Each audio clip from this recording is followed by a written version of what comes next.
शुभ संध्या मित्रों, मैं विपेश तिवारी आप सभी का सौर एकेडमी प्रयागराज में स्वागत और अभिनंदन करता हूं। आशा करता हूं कि आप सभी लोग अच्छे, स्वस्थ एवं तंदुरुस्त होंगे और बहुत अच्छे तरीके से अपने आगामी परीक्षा की तैयारी भी कर रहे होंगे। दोस्तों, समाजशास्त्र में आप सभी का एक बार फिर से स्वागत है। आप लोगों से मैं किस पर चर्चा कर रहा हूं? दुर्खिम यूनिट फोर्थ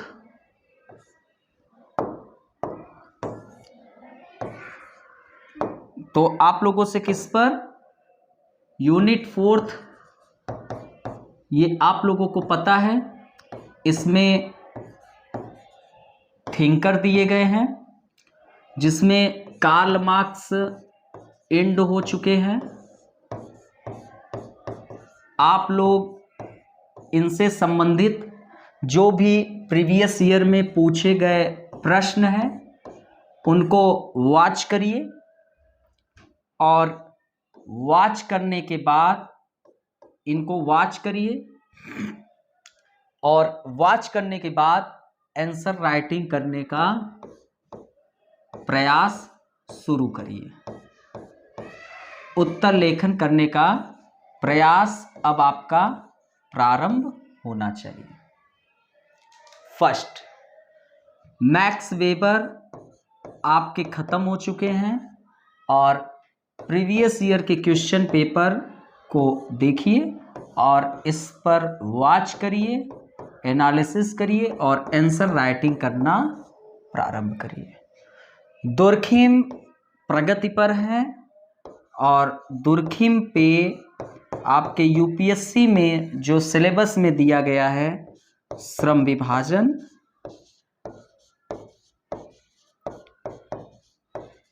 इस पर जो प्रश्न पूछे गए वॉच करिए, आंसर राइटिंग करिए। दूसरा टॉपिक सामाजिक तथ्य, डिटेल में चर्चा हुई, वॉच करिए, आंसर राइटिंग करिए।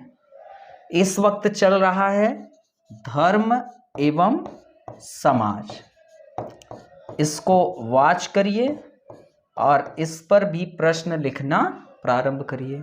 और फिर अंतिम टॉपिक रहेगी आत्महत्या। फिर दुर्खिम खत्म हो जाएंगे। फिर आपका मीड स्टार्ट होगा। मीड प्रारंभ करने के बाद गुरु चेला मर्टन पार्सन्स स्टार्ट होंगे। पार्सन्स और मर्टन, गुरु चेला, ये स्टार्ट होंगे। तो आप लोग खूब वीडियो को लाइक, शेयर और सब्सक्राइब करिए। कोई भी समाजशास्त्र विषय लेना चाहता है उससे बताइए। आप लोग हमसे परिचित हैं, हमारे पढ़ाने के तकनीक से परिचित हैं, तो अधिक से अधिक आप खूब मजे के साथ पढ़िए और उत्तर लेखन करिए। आपको मैं किस पर चर्चा कर रहा हूं? टोटेमवाद धर्म का प्रारंभिक स्वरूप। फटाफट रिवीजन कर लेते हैं ताकि सारी चीजें हमें याद हो जाए। फटाफट रिवीजन। बहुत महत्वपूर्ण बुक है, इंपॉर्टेंट बुक। धर्म का सिद्धांत दिए,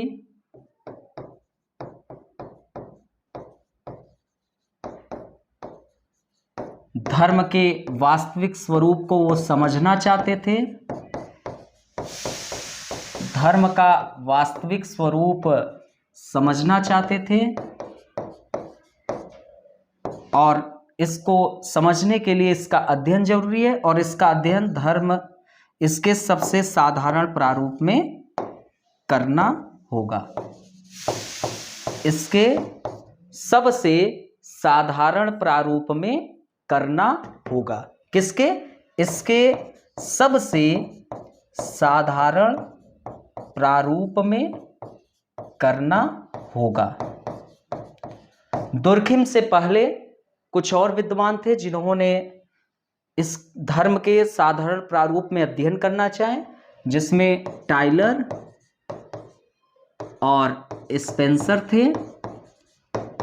इन्होंने जीववाद को धर्म का सबसे साधारण प्रारूप कहा, और जीववाद का मतलब मृत पूर्वजों के आत्माओं की उपासना से संबंध रखता है।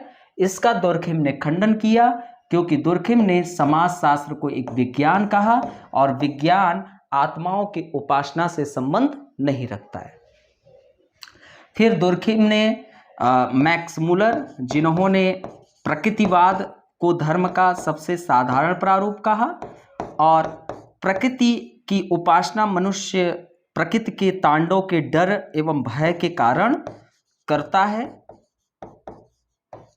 जो प्राकृतिक शक्तियां होती हैं।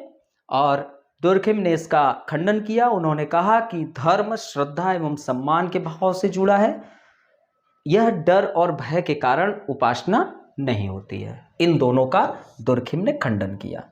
अब दुर्खिम ने यहाँ पर कहा कि धर्म का प्रारंभिक स्वरूप, जो उनकी महत्वपूर्ण पुस्तक थी, उसमें धर्म का सिद्धांत दिया और धर्म के वास्तविक स्वरूप को समझना चाहते थे। और उन्होंने कहा कि वास्तविक स्वरूप को समझने के लिए इसका अध्ययन इसके सबसे साधारण प्रारूप में करना होगा। अब दुर्खिम यहाँ पर बड़े इंपॉर्टेंट चीज बताते हैं कि इसका सबसे साधारण प्रारूप क्या है। तो दुर्खिम ने इसका सबसे साधारण प्रारूप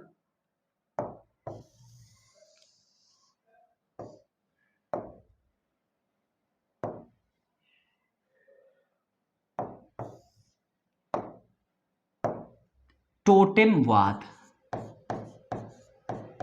टोटेम दो शब्द से बना है, टोटेमवाद या गढ़ चिन्हवाद। ठीक है। तो दुर्खिम साहब जो थे, उन्होंने टोटेमवाद या इसे गढ़ चिन्हवाद कहते हैं, और यह कहां पाया जाता है? यह ऑस्ट्रेलिया के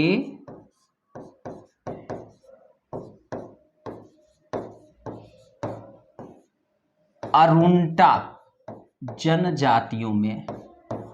ठीक है, ऑस्ट्रेलिया के अरुंटा जनजातियों में पाया जाता है। और टोटेम क्या है? एक पवित्र चिन्ह है। टोटेम क्या है? एक पवित्र चिन्ह है। और यह पवित्र चिन्ह जो है, यह एक वृक्ष हो सकता है, यह एक वृक्ष हो सकता है। ठीक है, यह एक वृक्ष हो सकता है, यह एक पशु हो सकता है। ठीक है, यह एक पशु हो सकता है, और यह एक पक्षी भी हो सकता है। ठीक है, यह एक पंछी भी हो सकता है,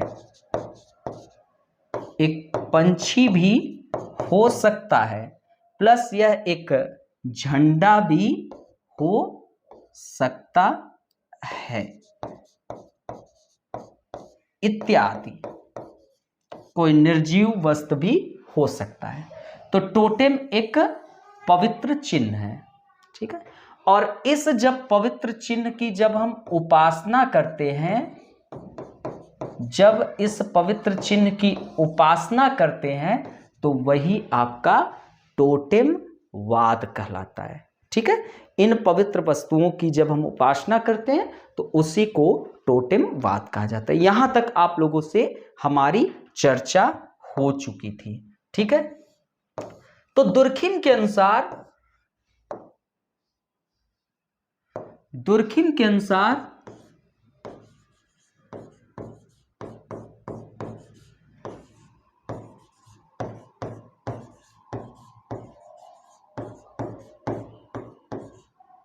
कुछ भी अपने आप में पवित्र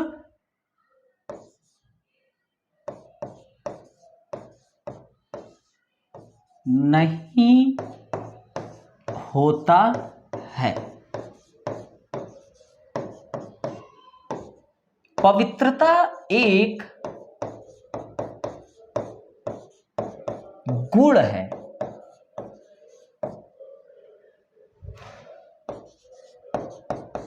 जिसे समाज किसी भी वस्तु पर आरोपित कर सकता है।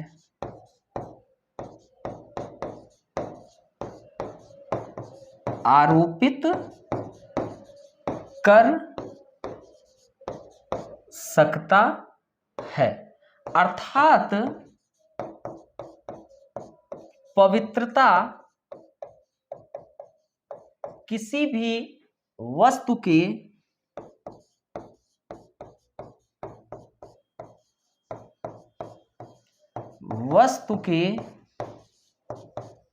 आंतरिक चरित्र का हिस्सा नहीं है। आंतरिक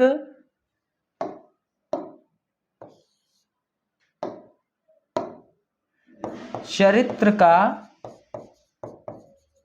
हिस्सा नहीं है। आंतरिक चरित्र का हिस्सा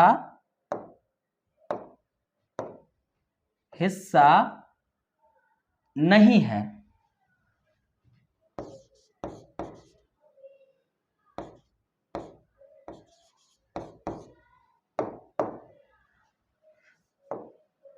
आंतरिक चरित्र का हिस्सा नहीं है।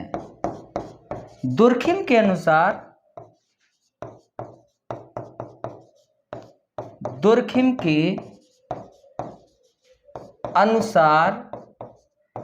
धर्म की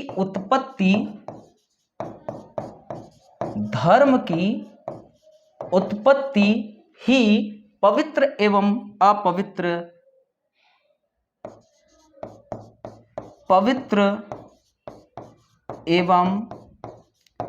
अपवित्र के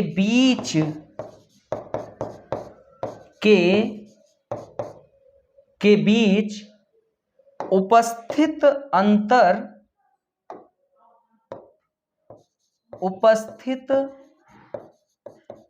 अंतर से हुई है। समझते हैं, बहुत इंपॉर्टेंट बात दुर्खिम जी कहते हैं। अभी आप लोगों ने ये पता चला आप लोगों को कि टोटेमवाद या गढ़ चिन्हवाद ये धर्म का सबसे साधारण प्रारूप है। टोटेम एक पवित्र चिन्ह है ना। टोटेमवाद ऑस्ट्रेलिया के अरुंडा जनजातियों में पाया जाता है। टोटेम एक पवित्र चिन्ह है। ये पवित्र चिन्ह कुछ भी हो सकता है, कुछ भी हो सकता है। वृक्ष, पशु, पक्षी, झंडा, निर्जीव वस्तु, कुछ भी हो सकता है। और इसकी उपासना जब हम करते हैं तो वही टोटेमवाद कहलाता है। अब दुर्खिम जी कहते हैं कि कुछ भी अपने आप में पवित्र नहीं होता है। ये दुर्खिम जी बहुत अच्छी बात कहते हैं। कुछ भी अपने आप में पवित्र नहीं होता है। जैसे आपको एक महत्वपूर्ण बात समझिए, जैसे हिंदू धर्म, ठीक है, हिंदू धर्म में गाय के प्रति एक आस्था है। तो हिंदू धर्म में गाय को पवित्रता से जोड़ा। ये कहीं ना कहीं ये समाज ने ही तो आरोपित किया। जितना गाय के प्रति उनका आस्था, श्रद्धा एवं सम्मान है, उतना भैंस के प्रति तो नहीं है। भैंस के प्रति नहीं है। ऐसा देखने को मिला है कि अगर गाय को पगहे से बांधा जाता है और जब गाय की मृत्यु होने लगती है तो उस गाय की जो पगहे से बांधा जाता है उसको आजाद कर देते हैं, अन्यथा गौ हत्या का उन पर आरोप लग जाता है। अगर पगहे को उनके गले से आजाद नहीं किए तो गौ हत्या का आरोप लग जाता है, और अगर लग गया गौ हत्या का आरोप तो उस आरोप से निजात पाने के लिए उनको घर से अन्यत्र जगह लगभग 5-6 दिन निवास करना पड़ेगा। एक एक वैरागी के तरह से, मतलब कि जो घर को परित्याग करके कुछ दिन आस्था करेगा, मतलब कि उस हत्या को समाप्ति के लिए कुछ उपाय दिए गए हैं, फिर पूजा पाठ होगा। ठीक है, तो मतलब कि ये आस्था का विषय हो गया। ये भैंस के साथ नहीं है, बकरी के साथ नहीं है। समझ रहे हैं? बहुत इंपॉर्टेंट बात। जैसे कछुए को विष्णु भगवान के प्रति उस आस्था से हम उनका बड़ा ही श्रद्धा सम्मान रखते हैं। कुछ लोग कछुए को अंगूठी, कुछ लोग घर में समृद्ध पाने के लिए कुछ कछुए के आकार का कुछ वस्तु रख देते हैं, निर्जीव में रखते हैं। सभी लोग ध्यान से समझिए। तो ये दुर्खिम का कहना है कि कुछ भी अपने आप में पवित्र नहीं है। हो सकता है कि ये जो गाय है हिंदू धर्म के लिए आस्था का विषय है, किसी अन्य धर्म के लिए यह आस्था का विषय नहीं है, तो पवित्र नहीं होता है। पवित्रता एक गुण है जिसे समाज किसी भी वस्तु पर क्या कर देता है, आरोपित कर सकता है। अर्थात पवित्रता किसी भी वस्तु के आंतरिक चरित्र का हिस्सा नहीं है। भाई भैंस भी वही चीजें प्रदान कर रहा है जो गाय प्रदान कर रही है। दूध, उसी दूध से दही मट्ठा बन रहे हैं, गाय के भी दूध से दही मट्ठा बन रहे हैं, भैंस के भी दूध से दही मट्ठा बन रहे हैं। गाय के दूध से पनीर बन रहे हैं तो भैंस के भी दूध से पनीर बन रहे हैं। तो ये बड़ी अच्छी बात कहते हैं कि पवित्रता किसी भी वस्तु के आंतरिक चरित्र का हिस्सा नहीं है। दुर्खिम के अनुसार धर्म की उत्पत्ति ही पवित्र एवं अपवित्र के बीच उपस्थित अंतर से हुई है। बहुत अच्छी बात कर रहे हैं कि यहां पर उन्होंने कहा कि पवित्रता एक गुण है जिसे समाज क्या कर रहा है, किसी भी वस्तु पर आरोपित कर देता है। अब उसने आरोपित कर दिया कि गाय आस्था का विषय, उसका आदर करना पड़ेगा। तो ये आंतरिक चरित्र का हिस्सा नहीं है, इसको समाज ने आरोपित किया है। हिंदू धर्म के समाज वाले इस पर आरोपित किया है। तो दुर्खिम के अनुसार जो धर्म जन्म लेता है वो पवित्रता एवं अपवित्रता, जैसे पाप और पुण्य के बीच जो उपस्थित अंतर है उसी के आधार पर धर्म क्या करता है, जन्म लेता है। यहां तक किसी को कोई दिक्कत हो तो बताए, किसी को कोई दिक्कत? पवित्र एवं पवित्र के बीच उपस्थित अंतर से धर्म की उत्पत्ति हुई है। पवित्र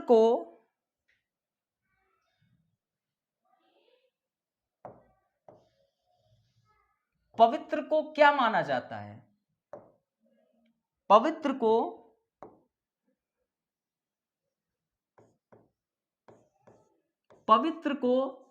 क्या माना जाता है? पवित्र को श्रेष्ठ माना जाता है। बड़ी अच्छी बात कह रहे हैं, पवित्र को श्रेष्ठ माना जाता है। क्या माना जाता है? श्रेष्ठ माना जाता है, जबकि अपवित्र को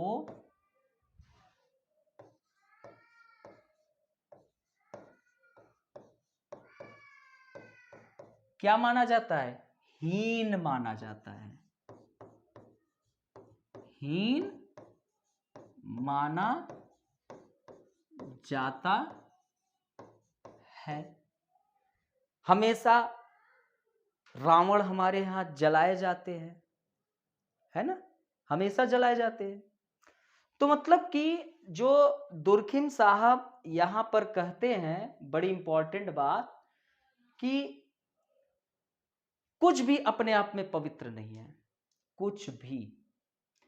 ये पवित्रता एक गुण होती है जिसे समाज जो होते हैं कि पवित्र जो श्रेष्ठ होता है, उन चीजों पर समाज क्या कर देता है? आरोपित कर देता है कि यह पवित्र है और यह अपवित्र है। जैसे हम गाय के लिए सुबह सुबह खाने से पहले हमारे बड़े बुजुर्ग जो होते हैं और उनके साथ आने वाली पीढ़ी भी रोटी का मतलब कि अपने खाने से निकाल देते हैं। अर्थात पवित्रता किसी भी वस्तु के आंतरिक चरित्र का हिस्सा नहीं है। भाई आंतरिक चरित्र का हिस्सा होता तो कोई बात ही अलग होती, आंतरिक चरित्र का हिस्सा नहीं है। यह समाज आरोपित कर रहा है कि यह पवित्र है। हो सकता है कि जिस समाज में एक समाज है जिसमें भाई बहन की शादी को अपवित्र माना जाता है, हो सकता है कि कोई दूसरा समाज है जहां पर भाई बहन के शादी को पवित्र भी मान रहे हैं, है कि नहीं? हो सकता है कि नहीं? कोई समाज है जहां पर अभी आप लोगों को आगे पढ़ाया जाएगा, कई ऐसे जनजाति हैं जहां पर एक लड़की का विवाह होता है तो उसको उनके उस लड़के के सभी भाई के साथ संबंध बनाने पड़ते हैं। हो सकता है कि किसी वो उनके लिए पवित्र है क्योंकि उस समाज ने आरोपित किया है। हो सकता है दूसरे समाज में वह अपवित्र है, हो सकता है। तो दुर्खिम साहब बड़े इंपॉर्टेंट बात करते हैं। ये सब एग्जाम्पल आपको समझाने के लिए बता रहे हैं, ये नहीं है कि इन सब एग्जाम्पल को आप दे दीजिए, है ना। जो एग्जाम्पल देने के लिए रहेगा मैं लिखूंगा उसी को आप दे सकते हैं, ये समझाने के लिए कि आपको चीजें बड़े स्पष्ट तरीके से समझ में आए। तो दुर्खिम के अनुसार धर्म की उत्पत्ति ही पवित्र एवं अपवित्र के बीच उपस्थित अंतर से हुई है। क्यों ये अंतर? क्यों? क्योंकि पवित्र को क्या माना जा रहा है? श्रेष्ठ माना जा रहा है, अपवित्र को हीन।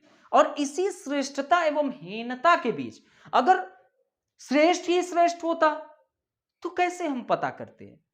कुछ हीन है कुछ श्रेष्ठ है, इन्हीं के बीच अंतर के कारण धर्म अपना जन्म लेता है। तो पवित्र को श्रेष्ठ माना जाता है जबकि अपवित्र को क्या माना जाता है? हीन माना जाता है। ठीक है, तो यहां तक सभी को क्लियर? कोई समस्या? यहां तक किसी को कोई दिक्कत, कोई समस्या? तो ये लाइन आप लोग नोट कर लीजिए, ठीक है। ये लाइन तो पवित्र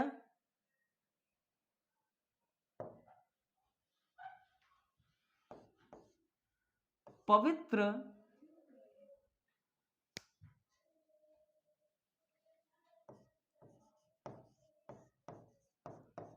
अपवित्र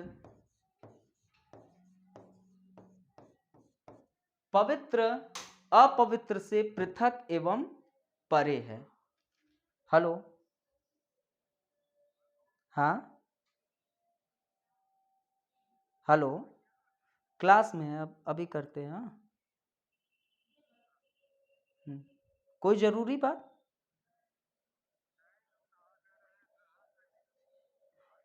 नहीं नहीं नहीं नहीं, बस क्लास में अभी करते हैं। हाँ, चलिए अभी करते हैं। तो पवित्र को श्रेष्ठ माना जाता है, जबकि अपवित्र को क्या माना जा रहा है? हीन माना जाता है। तो पवित्र अपवित्र से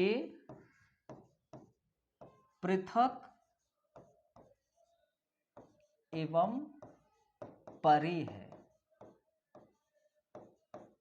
दुर्खिम के अनुसार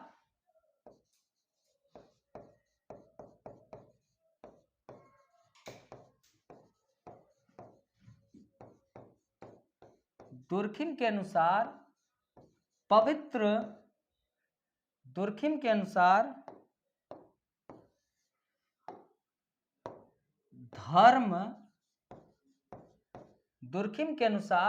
धर्म उस पवित्र वस्तु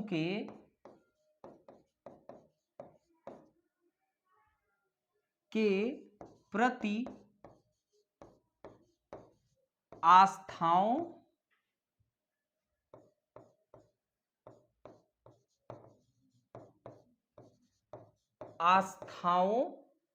एवं कर्म कांडों का समीकरण है। और आस्थाएं जो होती है ना दोस्तों, वह आस्थाएं धर्म को वैधता प्रदान करती है। आस्थाएं जो होती हैं वह धर्म को वैधता प्रदान करती हैं। आस्थाएं धर्म को क्या प्रदान करती है? धर्म को वैधता प्रदान करती है। ठीक है, आस्थाएं क्या करती है? धर्म को वैधता प्रदान करती है। और दोस्तों, ये जो कर्मकांड है वह धर्म को एक ठोस स्वरूप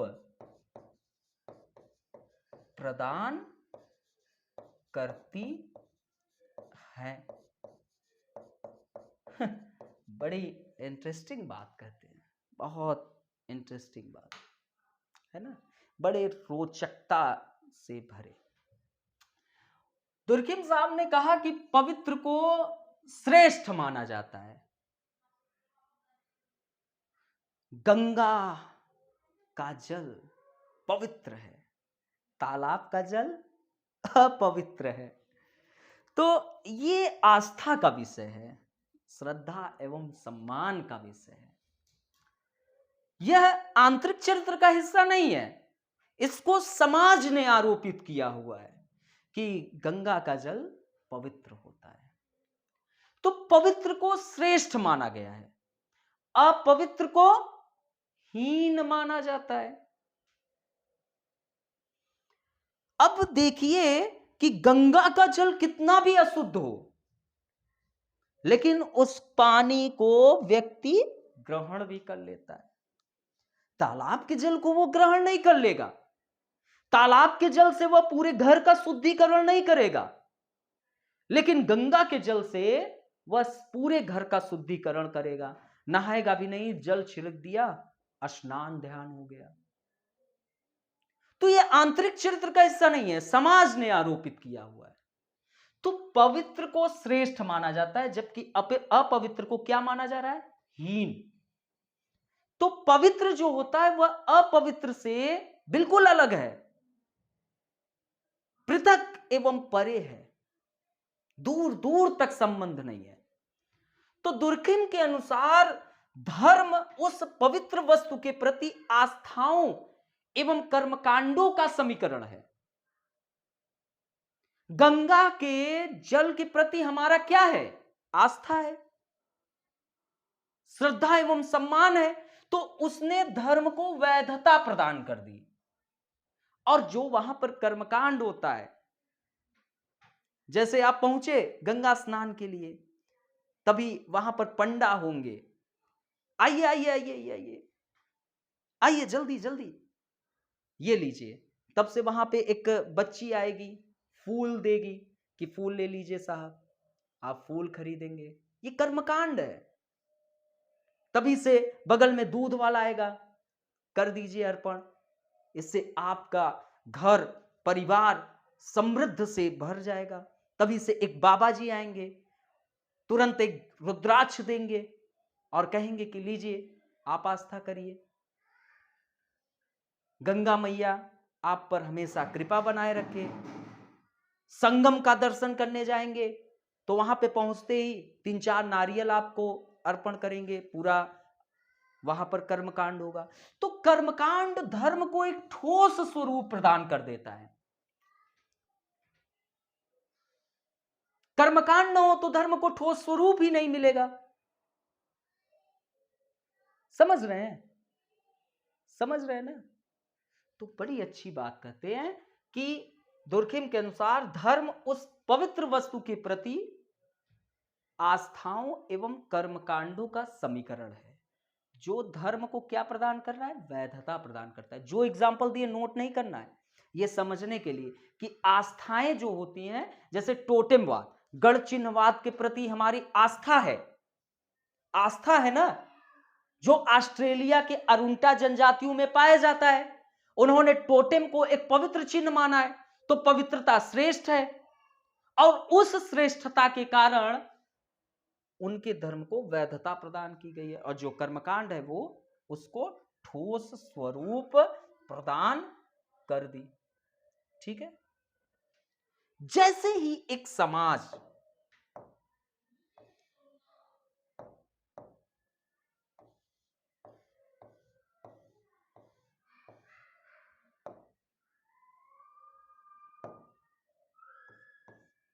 जैसे ही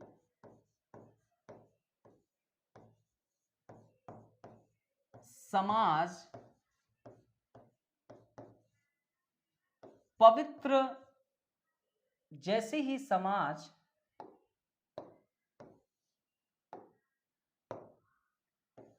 एक वस्तु को पवित्र मान लेता है,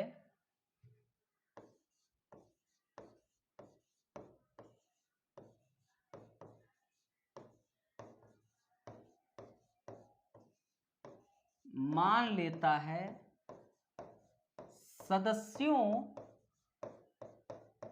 में उस वस्तु के प्रति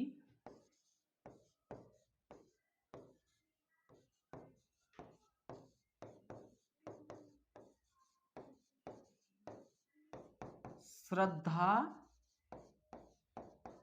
एवं सम्मान के भाव की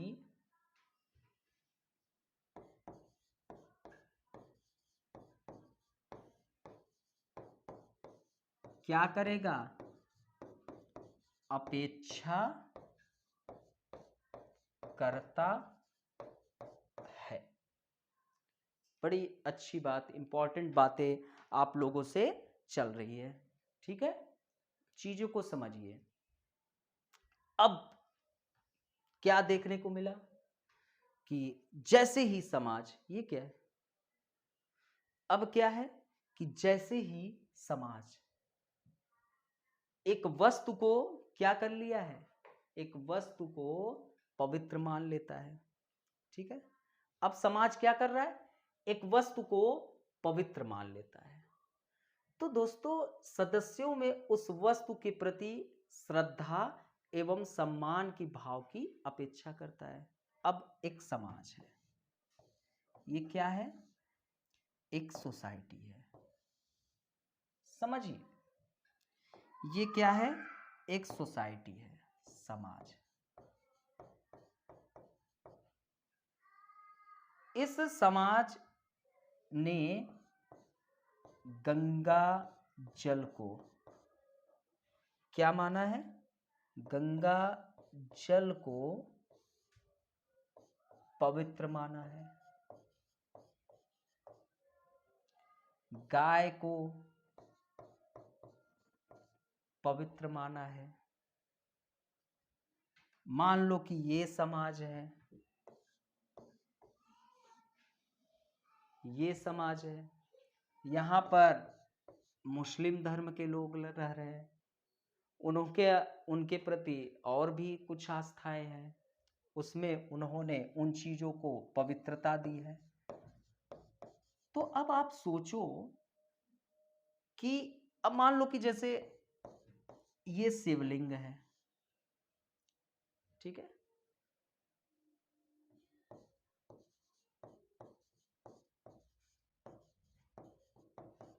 ये मान लो कि बंदर है।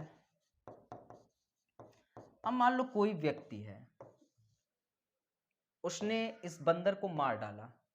मान लो कि कोई हनुमान भक्त होगा, तो वह जो है, क्योंकि उसका श्रद्धा एवं सम्मान जुड़ा है, आस्थाएं जुड़ी है, तो हो सकता है कि वह व्यक्ति क्रूर हो जाए।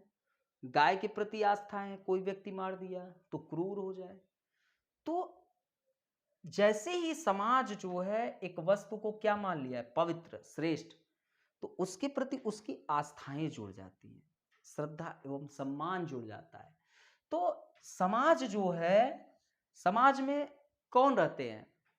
लोगों का समूह होता है समाज, लोगों का एक समूह होता है। और समाज जो एक मूल्य एवं मापदंड बनाता है, तो वह उन समाज में रहने वाले सदस्यों से भी अपेक्षा करता है कि उन मानदंड एवं मूल्यों का पालन करें। तो जैसे ही समाज ने एक वस्तु को पवित्र मान लिया, सदस्यों में उस वस्तु के प्रति श्रद्धा एवं सम्मान के भाव की अपेक्षा करता है कि वो जो समाज में रहने वाले सदस्य हैं, वो इन सभी के प्रति एक श्रद्धा एवं सम्मान का भाव दे। अब दुर्खिम के जो विचार हैं, उसका अगर भारतीय समाज से जोड़कर पूछे तो आप लिख पाने में सक्षम भी होंगे। तो उस समाज ने अरुंटा जो जनजाति हैं, उन अरुंटा जनजाति जो ऑस्ट्रेलिया में है, उन्होंने टोटेमवाद को एक, जैसे टोटेम को एक पवित्र चिन्ह माना, उनकी उपासना कर रहे हैं। उस समाज के सदस्य ने उस वस्तु को पवित्र माना और उस वस्तु के प्रति श्रद्धा एवं सम्मान का भाव जुड़ गया, तो वह उस समाज में रहने वाले अन्य सदस्यों से अपेक्षा करेगा कि उसको पवित्रता अर्थात कि श्रेष्ठ के दृष्टिकोण से देखे। यहां तक किसी को कोई दिक्कत, कोई समस्या? अतः दुर्खिम के अनुसार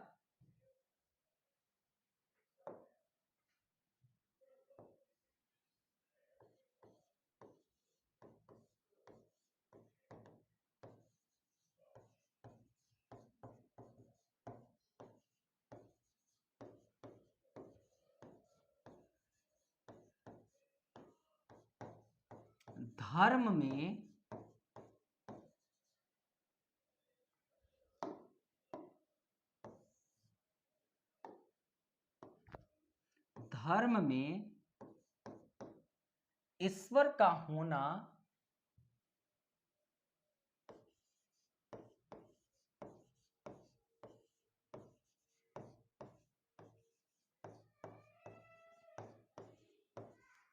अनिवार्य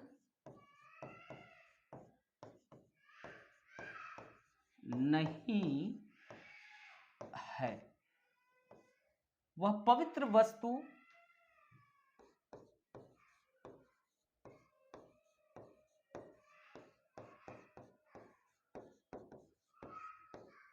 हानिकारक, वह पवित्र वस्तु हानिकारक अथवा लाभकारक भी हो सकती है।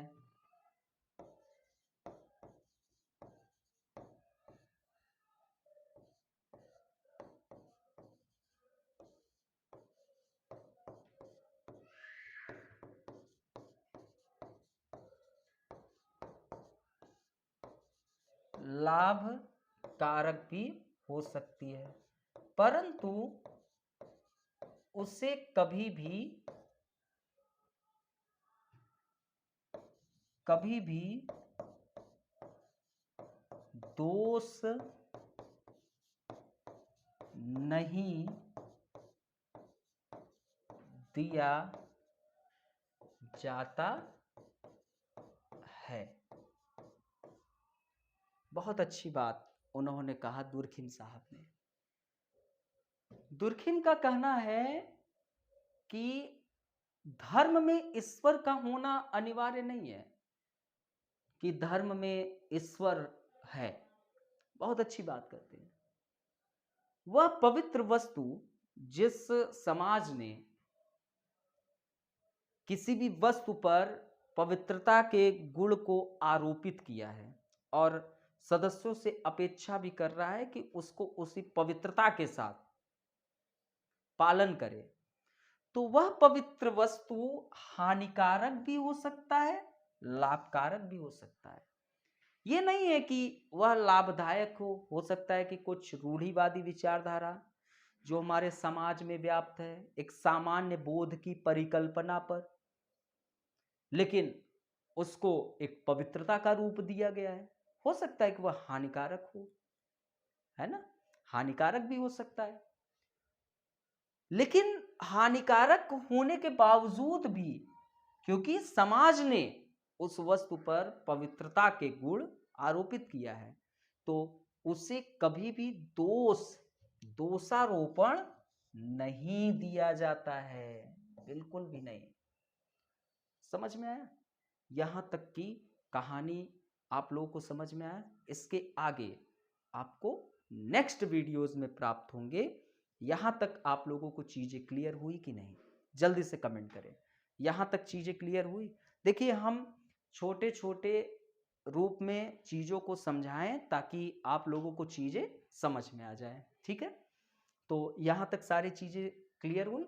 अब यहां से आगे हम आएंगे, लगभग टॉपिक समाप्त करेंगे और फिर आलोचना करेंगे। तो यहां तक चीजें क्लियर हो गई हैं। ओके, तो ये आप लोग नोट कर लीजिएगा। बस इसी के जस्ट बाद आप लोगों के आगे की चीजें चर्चा में होंगी। Okay, bye bye, take care.